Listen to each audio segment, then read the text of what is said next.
What's going on, Throne Army? Joe here, and this past week we died up ahead with RJ from the Lacrosse Network. That video just dropped on their channel, but if you're watching Throne, you're a pro. We just did a solid die to keep it nice and simple, but I did host a top 5 with him, which is a ton of fun. So definitely go and check that out. Nonetheless, since the die is already done, we're gonna focus on stringing this week. And first up, let's get the pro tip out of the way, and we're gonna show you guys how to make the perfect sidewall strings.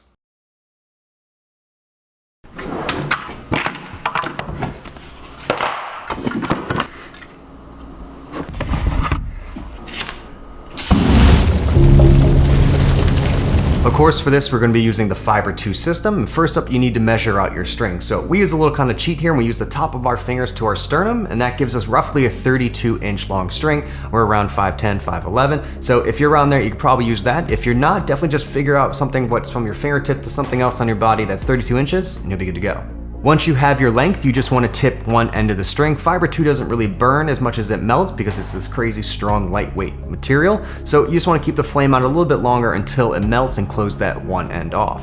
With one end closed, you want to run the string to the other end, which is still open, meaning you haven't tipped it yet. And this just gets rid of any excess that's going to be in the string, which will prevent it from laying flat later on. Once it's ran, you just want to close the end just as you did the other. And remember, the Fiber 2 isn't going to burn, it's going to melt, so you want to keep the heat on a little bit longer, and the longer you keep it on, the harder the point will be, and the easier it'll be to string with. And now that you have the perfect sidewall string, of course, we're going to start with the top string, and we like to do 9-diamond top strings here. Pretty much everyone's going to do 9-diamond these days. And we do something a little bit different at the top to keep it nice and tight and center those diamonds. I'll put a link in the description below, right to the video on how we do our top string. Kind of the biggest thing you can learn from this is the most important part of a lacrosse stick, or a lacrosse head, is that bottom rail, because that's going to dictate where it wants the pocket to be. You're really looking at that bottom rail, and then you're focusing the pocket in that place. And when it comes to the Command 2, this is really exaggerated.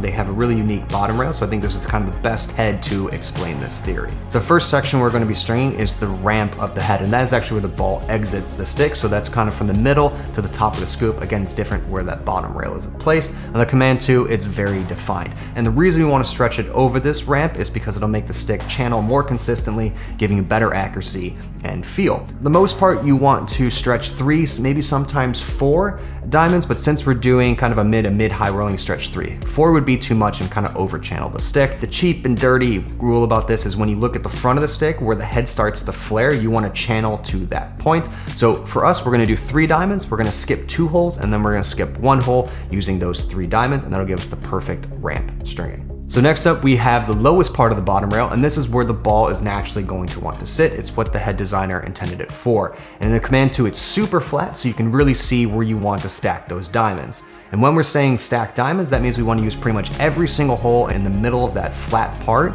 and that's going to give you the best ball placement. So since it's the lowest part of the bottom rail and you're stacking the most amount of diamonds, it's going to give you the most defined pocket, giving you a bunch of hold, a bunch of feel, and then a consistent release. For the Command 2, it wants to have a nice kind of mid that can shift a little bit because it's nice and flat and not as curved as some other heads. Probably why the head is used so much for box, gives you kind of that nice box style pocket. So what we're going to do is stack about 5 diamonds right in the middle of the head where it's nice and flat at the lowest part of the bottom rail.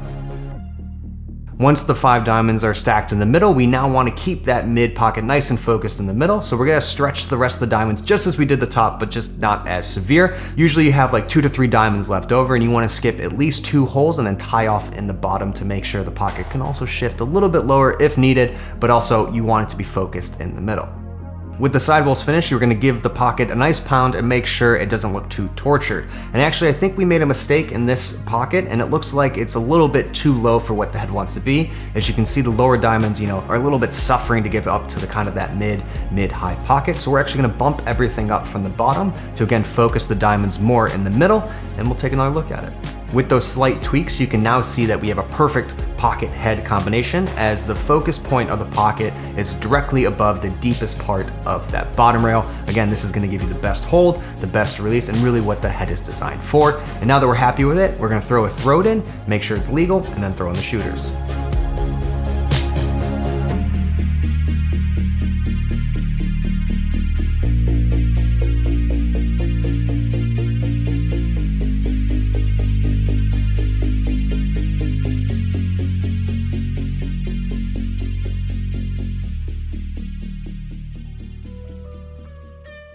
Here's the 100 head all finished. Favorite part has to be the ruby red powder 2, mixed with the bravest. That little bit of black in it just brings it next level for me. And then the tiny little punch out the top. And the last minute, Chris threw in white shooters. I wanted black, but he threw in white. And it's kind of like the underlines to the 100 emoji, which I think just brings the whole thing all together. Super clean, but has an awesome, unique look to it. Wrapping up on the pocket, we did W4 in a Command 2.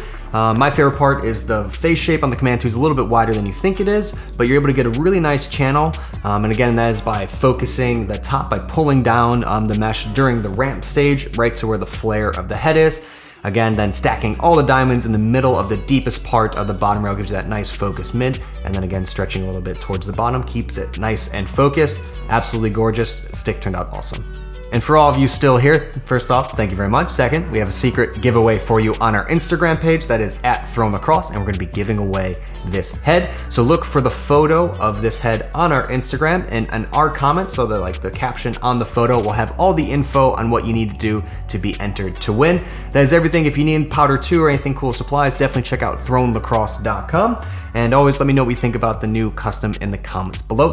That's everything. Hope you enjoyed it, and I'll see you on the field.